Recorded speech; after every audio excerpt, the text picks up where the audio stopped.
North America, Africa, South America, Asia, Catholic sisters live and minister in almost every continent and country. Their ministries range from the hidden to the very public, from quietly serving the poor to publicly challenging the powerful. They are gospel women living in our modern world.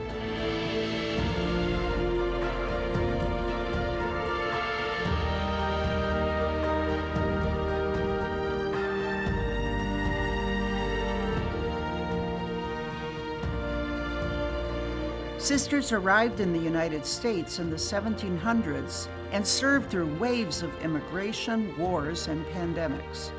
They built most of the U.S. Catholic health and educational systems. After the Second Vatican Council, many congregations in the 1960s adapted their internal policies, dress, and ministries for modern times.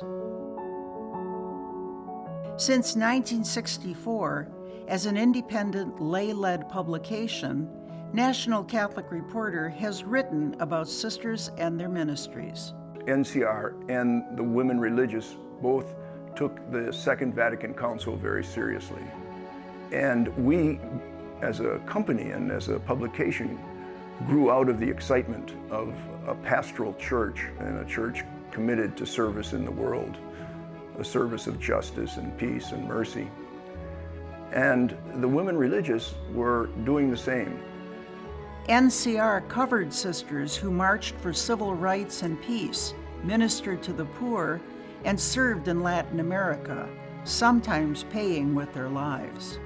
NCR in the 70s and 80s were always there with the sisters and recognized that sisters were doing things that nobody else was doing.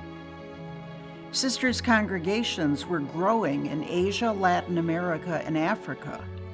By 2009, NCR saw the need to increase its international coverage of sisters to reflect that growth and their dynamic ministries. NCR approached the Conrad N. Hilton Fund for Sisters for a grant to report on women religious around the world.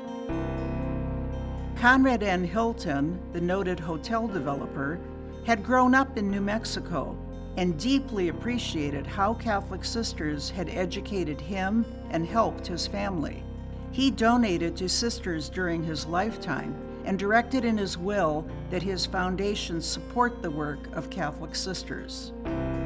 NCR received a grant from the Fund for Sisters and the Conrad N. Hilton Foundation and began reporting more stories about sisters, conveying an important message. Religious life is not dying out, even though people in the North and the West may not see as many sisters as they did when they were young.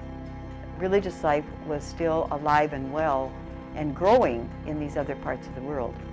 And we wanted people to realize that sisters are still developing the church, still helping people who are in need, still working on the fringes of society.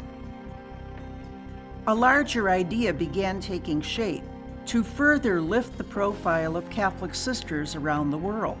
In 2011, National Catholic Reporter received an exploratory grant from the Hilton Foundation to develop a website publication focused on sisters. Tom Fox and Sister Joyce Meyer traveled to Kenya, Uganda, and Rome. What we wanted to avoid was coming in with a sense that we knew what to do for the women religious. Rather, what do they want?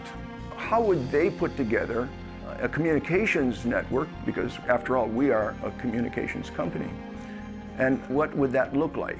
We wanted sisters to be able to write their own stories, and then journalists would be writing stories about sisters. In April 2014, the Global Sisters Report website launched with a mission to create a dynamic online community that reports on and gives voice to women religious around the world. Early stories featured sisters' many ministries. GSR also extensively covered 2 Vatican investigations of U.S. Catholic sisters, one into congregations and the other into LCWR, a leadership conference for many U.S. women's congregations. In addition to covering sisters' ministries and religious life, GSR also publishes columns written by sisters themselves on an array of topics. Younger sisters write columns every Friday. A popular feature, The Life, is written by a rotating international panel of 20 sisters. Global Sisters Report continues to grow its network of freelance journalists and sister columnists. It helps foster global connections among sisters, including reporting on international conferences.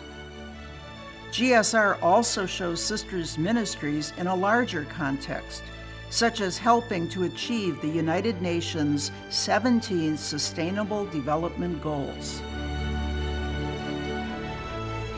GSR in the Classroom introduces high school and middle school students to sisters through their ministries. GSR has been recognized with awards for journalistic excellence.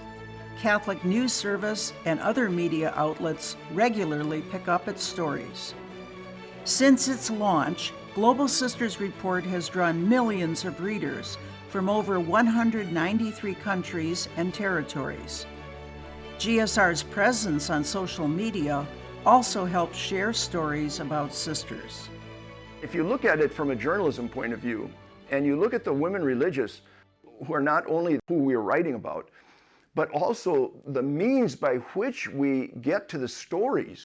Global Sisters Report is by far the most radical, the most profoundly new, the most energetic reporting system in the world today.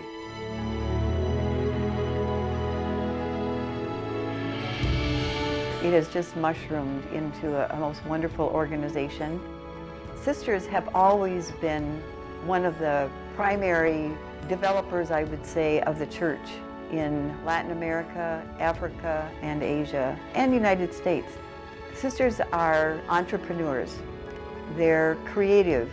They take the gospel seriously, where Jesus says, go out to the ends of the earth to spread the gospel, and that's what they do.